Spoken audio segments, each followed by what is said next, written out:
दिनों की बात है जब मैं क्रिकेट रिपोर्टिंग करता था। मेरा सपना था कि मैं क्रिकेट को पूरी दुनिया में देखूं और फिर पत्रकारिता के बाद मैं क्रिकेट में आ भी गया। 2004 में सहारा टेलीविज़न में मुझे क्रिकेट करने का बहुत अच्छा मौका मिला।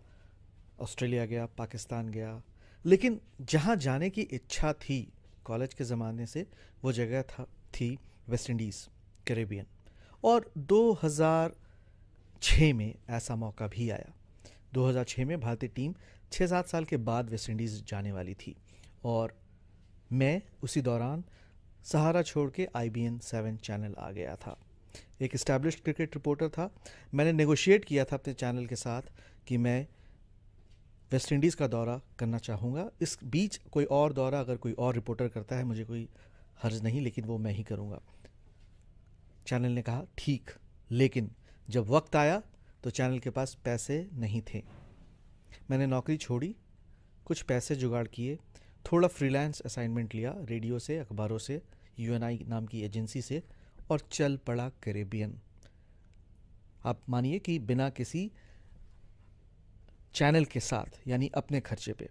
और वो जो पहली रात थी मेरी, वो बहुत ख़तरनाक थी। किस तरह से? अब वेस्ट इंडीज़ अगर आप देखेंगे तो वो छोटे छोटे आइलैंड्स का एक बहुत बड़ा समूह है। वो कोई एक देश नहीं है, लेकिन सिर्फ क्रिकेट खेलने के लिए वो एक साथ वेस्ट इंडीज़ बन के आते हैं। उसमें 8 9 10 आइलैंड्स हैं, जमैका है और तमाम आइलैंड्स हैं, एंटीगा है। तो इसी तरह से जब मैं एंटीगा से गुज़र रहा था, वहाँ से मुझे जाना था, फ़्लाइट बीच में रुक के जा रही थी, ट्रांजिट हो के जा रही थी, तो वहाँ पर मुझे रोक लिया गया। मुझसे कहा गया उस एयरपोर्ट पे कि आपको आपकी जो फ़्लाइट है, सेंट किट्स मुझे जाना था जहाँ पे मैच है, वहाँ नहीं जाने देंगे क्योंकि आपका वीज़ा वहाँ यहाँ का नहीं है। एंटीगा आप कैसे आ गए? जबकि मैं कह रहा था ये ट्रांजिट फ़्लाइट है और मैं सारे वीज़ा लेकर के आया हूँ। तो कुछ भी गड़बड़ तो था और मेरे सारे दोस्त जो उसी तरह से थे वो चले गए और सिर्फ मैं उस एयरपोर्ट पे रह गया। काफ़ी शाम तक रुका रहा। कभी मुझे किसी अधिकारी से मिलाया गया, कभी किसी दूसरे अधिकारी से मिलाया गया, और अंततः एक बड़े मोटे विशालकाय से आदमी से, जिसकी हंसी बड़ी अच्छी लगी मुझे, लंबी कैरेबियन हंसी थी, उसने मुझे अपनी गाड़ी में बिठाकर कहीं वो ले चल पड़ा मुझे उसने। और 1 घंटे की ड्राइव के बाद मैं पहुंचा उसके घर। मुझे कहा गया कि आज मुझे यहाँ रुकना है। मैं रुक गया। अंदर घर था, कमरा था, रात गुजारनी थी, और मुझे अब तक कोई अंदाज़ा नहीं था कि मेरे साथ क्या हो रहा है। लेकिन जब उसने दरवाजे को बाहर से बंद किया, लॉक किया, यानी वो जा रहा था, उसने बाहर से ताला लगाया, तो मुझे लगा ये क्या हुआ। फिर मैंने देखा मैं जिस कमरे में था उसकी खिड़की, अरे खिड़की पे भी जाले और जालों पे भी ताला। मैं कहाँ हूँ? और मुझे लगा कि कुछ तो गड़बड़ है। और फिर उसने मुझे 2 3 छोटे कमरे दिखाए थे। तो जिस कमरे में मैं था वो लगभग 8x3 या 8x4, बहुत, जिसमें मुश्किल से एक पलंग आए, और उसमें एक बल्ब लटक रहा था जिसमें आप फिलामेंट देख सकते थे, जो मैं अपने गांव में झारखंड में देखता था। इतनी कम रोशनी थी। और मेरे दिमाग में तमाम शख्स आ गए कि कौन हूँ मैं, सद्दाम हुसैन या नजीबुल्ला, जिनको कैद किया गया हो। मुझे लगा कि मैं कैद हूँ यहाँ पर। फिर मैं मेन रूम, लिविंग रूम जो था, वहाँ पे आ गया, वहाँ पे बैठ गया सोफे पे, सोच रहा था क्या करूँ। और ये भी ध्यान रखिए क्योंकि मेरा कोई ऑफिस नहीं है और मैं अभी पहुँचा ही हूँ, तो मेरे फ़ोन में बैलेंस भी नहीं है इंटरनेशनल कॉल करने का। थोड़ा सा था बैलेंस, और मैंने एक ही दोस्त को फ़ोन किया, देवराज चौधरी, और एक ही कॉल कर सकता था। मैंने उसको बताया कि मैं थोड़ी मुश्किल में हूँ। उसने कितना सुना कितना समझा मुझे पता नहीं, क्योंकि मेरा फ़ोन कट गया था। और बाद में मुझे पता चला जिस वक्त मैं देवराज को फ़ोन कर रहा था उस वक्त उसके पिताजी लगभग मरने वाले थे। खैर, ये दूसरी बात है। तो अब मैं यहाँ पे कमरे में बैठा, लिविंग रूम में, और मैं सोच रहा था कि मैं क्या करूं, कि दूसरे कमरे से एक और व्यक्ति बाहर आया। मैंने देखा वो छोटा था, मेरी कद के बराबर या मुझसे भी छोटा था। उसने जीन्स पहनी हुई थी, सफ़ेद रंग की गंजी बनियान जिसे आप कहेंगे वो पहना हुआ था, और बस हाथ में शराब की बोतल थी। वो मेरे पास आया, उसने कहा शराब, इशारे से। तो मैंने मना किया। मैं बहुत थका हुआ था, मुझे चाहिए थी शराब, लेकिन मुझे लगा कि नहीं, अब मेरा वो डिफेंस मैकेनिज्म जाग चुका था, यहाँ पे मुझे पूरी तरह से सतर्क रहना है। मैंने मना किया, नहीं चाहिए मुझे शराब, और बैठ गया।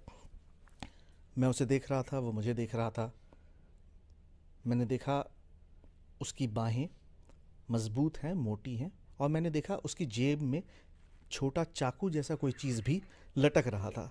अब मैं सोच रहा हूँ कि अच्छा चलिए अब लड़ाई होगी, हम गुत्थम गुत्था होंगे तो कौन जीतेगा। मेरे पास उम्र थी, उसके पास तजुर्बा था, और ये सारी बातें सोच रहा हूँ। वो आदमी पसीने में था, वो मुझसे बात करने की कोशिश कर रहा था, वो किसी भाषा में बोल रहा था, मुझे पता नहीं। फिर उसने कहा स्पेनिश, मैंने कहा नहीं। फिर उसने कोई और भाषा बोली, कहा पोर्चुगीज़, मैंने कहा नहीं। फिर उसने कहा शायद कोई और भाषा, यूरोपीय भाषा, जिसमें मैंने कहा फिर नहीं। फिर मुझे भी गुस्सा आया, मैंने कहा हिंदी। जवाब नहीं था, जिसी तरह से भी बांग्ला, पंजाबी, उर्दू। स्कोर सेटल हो गया था हम दोनों के बीच। फिर उस आदमी ने मेरे सीने पे इशारा किया अपनी उंगलियों से और कहा गुड, और अपनी ओर इशारा किया उंगलियों से और कहा गुड। मुझे लगा ये मुझसे पूछ रहा है कि are you a good man, आप अच्छे आदमी हैं, मैं अच्छा व्यक्ति हूँ। तो मैंने भी इशारा किया और कहा गुड गुड। फिर उसे भी शायद तसल्ली हुई, मुझे भी तसल्ली हुई, क्योंकि दूसरे कमरे में, जिस कमरे से वो निकल के आया था, थोड़ी देर बाद उसकी गर्लफ्रेंड बाहर निकली। वो भी कोई भटका हुआ था और उसकी गर्लफ्रेंड थी उधर, और एक स्ट्रेंजर था कमरे में या घर में। वो भी सोच रहा था ये कौन आया है, ये क्या करेगा। मैं भी सोच रहा था मेरे सामने कौन है, मैं क्या करूँगा। बहरहाल हम बंद रहे और हमने जो थोड़ी बहुत साइन लैंग्वेज में बातचीत की और मुझे लग रहा था कि अब मैं और कुछ इस रात कर नहीं सकता हूँ, रिज़ाइन टू फेट।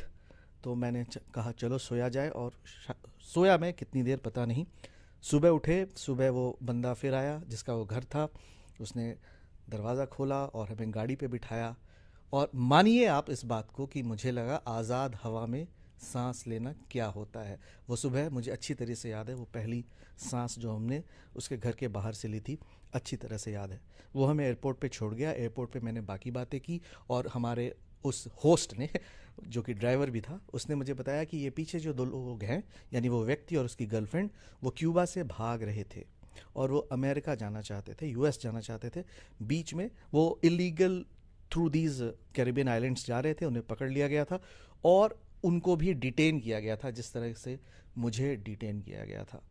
लेकिन बहरहाल मैं एयरपोर्ट पे पहुंचा, वापस गया। उस दिन एयरपोर्ट पे मैंने कटनी वॉल्श को भी देखा। आमतौर पे एक जर्नलिस्ट के हिसाब से आप चाहते चलिए उनसे बात कीजिए, लेकिन मेरा मन थोड़ा खिन्न था, क्योंकि एक दिन मैं वैसा था।